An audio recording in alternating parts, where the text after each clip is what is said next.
Hello प्यारे दोस्तों, आज की कहानी एक नटखट चिड़िया की है जो अपनी शरारत के कारण एक मुसीबत में फंस जाती है। तो वो किस तरह मुसीबत से बाहर निकलती है, पूरी कहानी देखें। अगर कहानी पसंद आए तो वीडियो को लाइक शेयर सब्सक्राइब जरूर करें। एक दिन की बात है, एक जंगल में पंछियों का एक झुंड पेड़ पर खेल रहा था। उस झुंड में एक सबसे छोटी पंछी थी। वो बहुत ही प्यारी और सबसे तेज थी। उसका नाम बुलबुल था।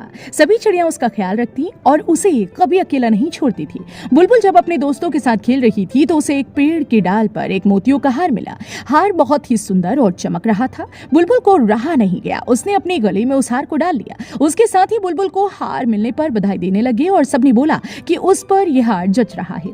बुलबुल अपनी माँ के पास तुरंत पहुंची, उसे यह हार दिखाया। उसकी माँ ने बुलबुल से काफी पूछताछ की और उसको यह हार कहाँ से मिला पूछा।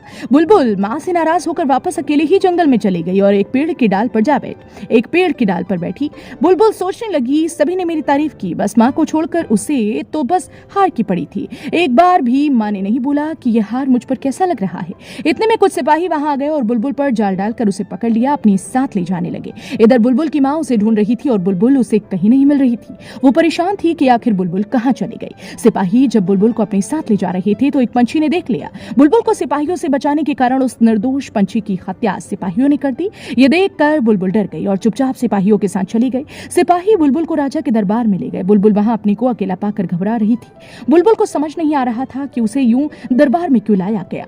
तभी एक सिपाही ने बोला, हुजूर, मैंने रानी का हार चोरी करने वाली इस पंछी को पकड़ लिया है। राजा ने बोला, तुम्हें कैसे मालूम कि ये पंछी ही चोर है? सिपाही ने बताया कि चोर को ढूंढते ढूंढते वो सभी जंगल में पहुंच गए थे। तभी एक पेड़ पर इस पंछी के गले में रानी साहिबा का हार दिखा तो हमने इस पर जाल डालकर पकड़कर आपके सामने पेश कर दिया। राजा गुस्से में पंछी से बोले, तुम्हारी इतनी हिम्मत कि तुमने मेरी रानी के गले का हार चोरी कर तुम उसका हार पहनकर घूम रही हो? बुलबुल बोली, राजा साहब, मैं निर्दोष हूँ, सिपाहियों से जरूर कोई गलती हुई है, मैं चोर नहीं हूँ। राजा ने बोला, गलती क्या हुई है? क्या तुम हार पहनकर जंगल में घूम नहीं रही थी? बुलबुल ने बोला, मैं घूम तो रही थी, पर रानी का हार मुझे एक पेड़ की डाल पर मिला था। मैंने कोई चोरी नहीं की, मैं निर्दोष हूँ। राजा ने पंछी को तुरंत ही प्राण दंड का हुक्म दे दिया। बुलबुल ने सोचा, सच बोलने से कोई मेरे पर यकीन नहीं कर रहा, एक बार झूठ ही बोल कर देखती हूँ, क्या मालूम मेरी जान बच जाए। बुलबुल ने राजा को बोला, राजा साहब, मैं सच बोल रही हूँ कि हार मैंने नहीं चुराया, पर यह बात जरूर जानती हूँ कि हार किसने चुराया, और वो व्यक्ति अभी यहाँ दरबार में मौजूद भी है और उसने अपनी बड़ी बड़ी आंखों से वो मुझे घूर भी रहा है। राजा ने बुलबुल से पूछा, कौन है और तुम्हारे पास क्या सबूत है कि चोरी उसने की?